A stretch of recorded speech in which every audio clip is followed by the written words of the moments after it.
The boy screamed once before the river took him. Asterisk, it was spring along the Missouri, and the thaw had turned the current mean. Brown water snarled at the banks, full of broken branches, churned mud, and cold fury. Dead Man's Crossing was no place for a child, yet there he was no more than 9, grasping for the slick edge of the wooden ferry dock as the current dragged him further out. A dozen townsfolk stood frozen on the shore. Their boots were clean. Their hands were empty. Asterisk, Lord have mercy, someone whispered. No one moved. Asterisk, the sheriff stood among them, his badge tilted, face pale. He looked to the preacher. The preacher looked to the mayor. The mayor looked at his polished shoes. The boy slipped beneath the surface. That's when a voice cut through the crowd low. Rusted, sure, step aside. Asterisk, he wasn't much to look at, tall, sun-creased, wrapped in a faded duster slick with trail dust. He carried no badge, wore no star, just an old colt tied low on his hip and a limp in his right leg. His hat shadowed most of his face, but his eyes, those eyes were the color of smoked glass and twice as unreadable. Asterisk, nobody knew his name, not really. Folks in town had started calling him Dusty Jack, though he never offered it himself. He'd ridden in a week back, traded a wolf pelt for 2 nights at the boarding house, and hadn't said more than 10 words since. Asterisk, now he dropped his coat and holsters in the dirt, kicked off his boots, and strode into the water. A murmur rippled behind him, half awe, half fear. The river wasn't shallow. It bit at the waist, then the ribs, then up to the shoulders. The current clawed at him like a starving dog. But Dusty Jack moved steady, without panic, without doubt. When the boy surfaced again, coughing water and thrashing, Jack lunged, caught a fistful of the boy's shirt, and turned back toward land, asterisk each. Step was a battle. The river fought him like it remembered something. Maybe it did, but he made it. He staggered onto the bank and fell to one knee, boy in his arms. The child was sputtering, crying, but alive. Jack laid him down gentle, pressed his ear to the chest, then gave a slow nod. Breathing, the sheriff knelt beside them, as if just remembering his duty. Jack stood, water streaming down him, hair plastered to his jaw. Asterisk, next time, he said hoarsely, try moving before the boy drowns. No one spoke. He looked at the sheriff, then at the preacher. You're not afraid of hell, he said. You're afraid of dying bad? Asterisk, then he picked up his coat, slung his holsters over his shoulder, and walked barefoot past them all soaked. Silent, unthanked, the townspeople parted like smoke before him. Asterisk, later that night, while the boarding-house stove hissed and the wind moaned low across the prairie, Jack sat alone at a corner table. The matron, a brittle-haired woman named Maggs, brought him stew without asking. He barely touched it. Asterisk, what made you go in? She asked, not unkindly. Asterisk, Jack stared at the bowl. Because no one else did. She stood there a moment, unsure what to say, then turned to leave. Did the boy make it? He asked, quietly. Asterisk. He did. Asterisk, Jack nodded. His eyes drifted to the window, to the black beyond the glass. Asterisk, outside, rain began to fall slow, soft, sorrowful. Asterisk, and in the street, nailed fresh to the post beside the livery, a new poster flapped in the wind. The wind kicked hard the next morning, stirring the dust like a curse. Asterisk, Jack saddled his horse just after dawn. The animal, a broad-chested gelding with battle scars of its own, stood calm while he cinched the worn leather tight. The town was waking behind him, windows lighting, chickens fussing. But no one came out to thank him, no handshake, no nod. Just shuddered glances and hurried footsteps. He didn't blame them. He was used to towns that forgot a man as soon as his boots cleared the edge of the street. Asterisk A. Soft sounds stopped him, bare feet slapping the dirt. The boy, the one from the river, stood nearby holding a carved wooden horse. Asterisk, Mama made it. The boy mumbled, eyes on the ground. Said you should have it? Asterisk, Jack took the horse gently.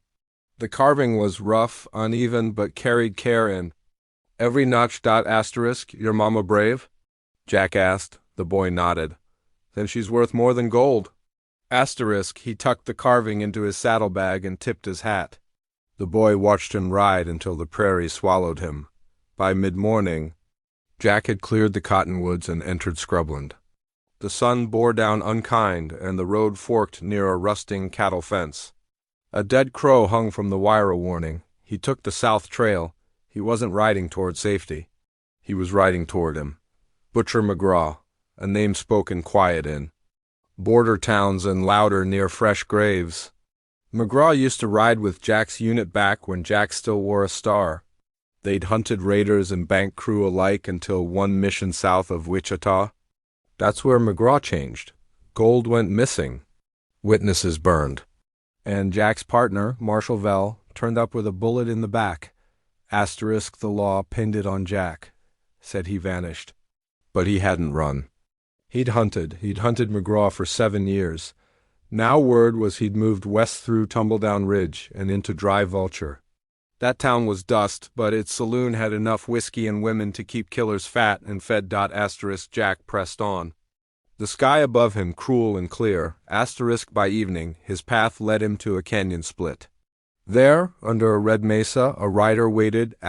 Young, nervous, gun tied high. His horse twitched. Jack slowed to a walk, hand loose by his side. Road's open, he called. The boy lifted his chin. You Jack Crowley? Jack nodded. Then this here's business. The kid drew fast but green. Jack sidestepped, drew, and fired one clean shot into the dirt by the boy's boot. The horse reared, the boy toppled, and his gun flew wide. Jack dismounted, picked up the weapon, and emptied it with a flick. You ain't a killer, Jack said. Not yet, don't start with me. The boy sat in the dust, shaking. They said, $500. Then they're willing to buy your soul cheap. Jack helped him up, dusted him off. You ride home, he said. Or you. Ride toward a grave. He left the boy sitting on the canyon floor, staring at nothing. That night, Jack camped under the stars. He didn't light a fire.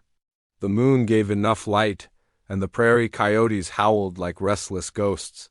He held the wooden horse in his palm, fingers tracing its ridges. He remembered another child. A girl, hair like fire, voice like wind through wheat. She'd died in a fire set by McGraw's crew by accident. They said there were no accidents in McGraw's world, just orders, just blood. Jack lay back, hat over his eyes, the carving pressed against his chest. Tomorrow he'd ride into Dry Vulture, he'd end it. Dry Vulture looked like a place God had turned away from. Rotting fences leaned like drunks along the edge of town. A church steeple, blackened by fire, reached skyward with broken fingers. The streets were rutted with hoofprints and old blood. Jack rode in slow, coat flapping in the dry wind, revolver low and silent at his side. Eyes peeked from behind cracked shutters. Mothers pulled children from porches. No dogs barked. This was a place where fear lived long. Jack tied his horse. Outside the saloon. Its windows were grime-covered, its porch crooked. Inside, laughter poured through the crack's hard hollow, laced with violence. He pushed the door open. Silence fell like a dropped hammer. 10 men filled the room, cards in one hand, guns in the other. Tobacco smoke curled in the lamplight. And at the center, in a red velvet chair like a throne, sat Butcher McGraw. McGraw hadn't changed. Big as a stallion, arms thick with scars, beard flecked with gray. A knife handle jutted from his belt, and both hands rested on custom Colts with silver-engraved grips. His eyes locked on Jack the way a Wolf watches a wound. Well, hell, McGraw rumbled. If it ain't the ghost of justice. Jack stepped. Inside, boots heavy on the boards. You left Dry Creek burning. Women and children screaming. You knew what your men did. I gave orders, McGraw said, smiling without warmth. They followed him. Ain't my job to babysit. You murdered my partner. I made sure your partner didn't keep selling out to every crooked banker in Kansas. Jack's jaw clenched. He was trying to bring you in. You beat him to it. McGraw leaned forward. You still wearing that guilt like a noose, Jack? All these years you think killing me makes you clean? Jack's hand hovered near his Colt. You don't get to talk about clean, he said. You drowned towns in blood. McGraw stood. He was taller than Jack, broader, but not faster. Asterisk, you ain't got the badge anymore, McGraw growled. Ain't got a country behind you. All you got is hate. And hate dies slow. They stepped into the street. The sun was low, turning the sky copper. Dust danced in spirals between them. Doors slammed. Curtains twitched. Not a soul breathed. Asterisk, they faced each other 10 paces apart, fingers twitching, eyes locked. Old lawmen. And older devils, asterisk, McGraw sneered. You ready to join your ghosts? Jack didn't answer. The wind paused. 2 gunshots shattered the air.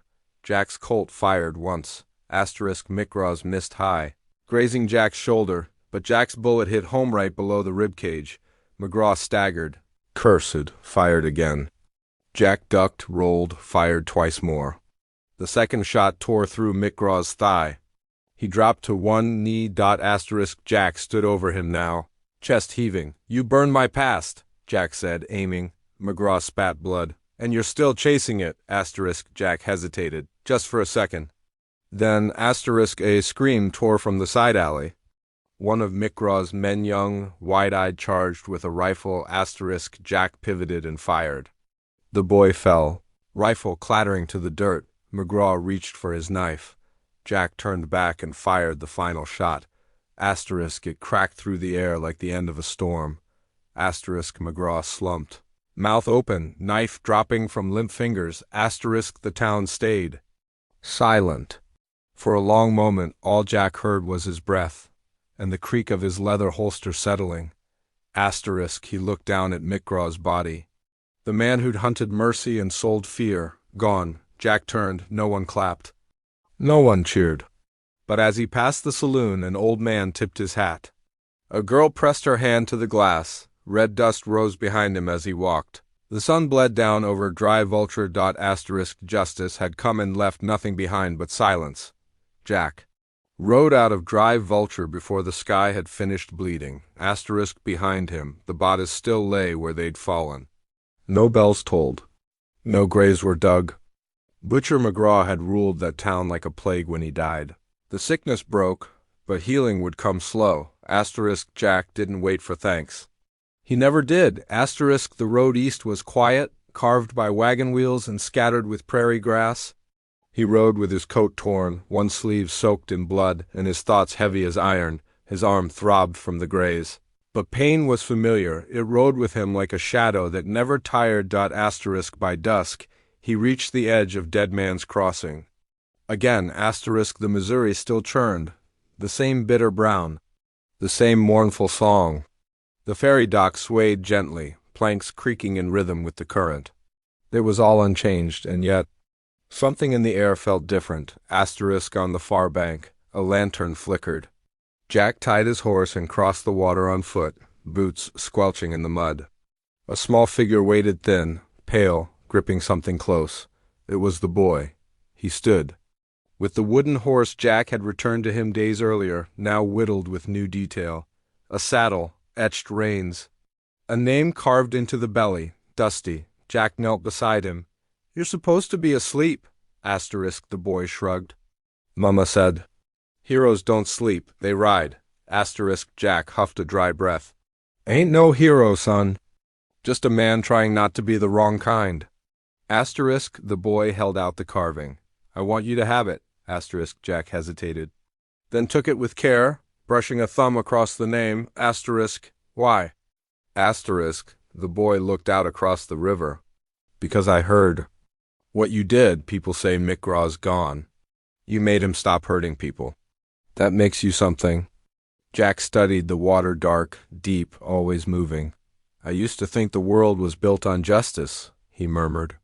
But I've seen good men hang and devils wear badges. I've seen towns turn their backs. Just like they did when you were drowning. Asterisk, the boy said nothing, just stood beside him, small and still, asterisk. But every once in a while, Jack added, a man can make the river forget. Asterisk, the boy tilted his head. Forget what? Asterisk, the blood, the sorrow, the weight. Of all the bad that came before. They watched the water a while longer. I'm leaving. Jack said finally. Asterisk. Where? Asterisk. Doesn't matter. Just forward. Asterisk. The boy frowned. Will you come back? Asterisk. Jack stood, the carving tucked into his coat. You don't want men like me hanging around too long. Trouble follows. Asterisk. The boy crossed his arms. Trouble don't scare me. Jack smiled, a flicker in the dark. Good, he said. Then maybe there's hope for this place yet.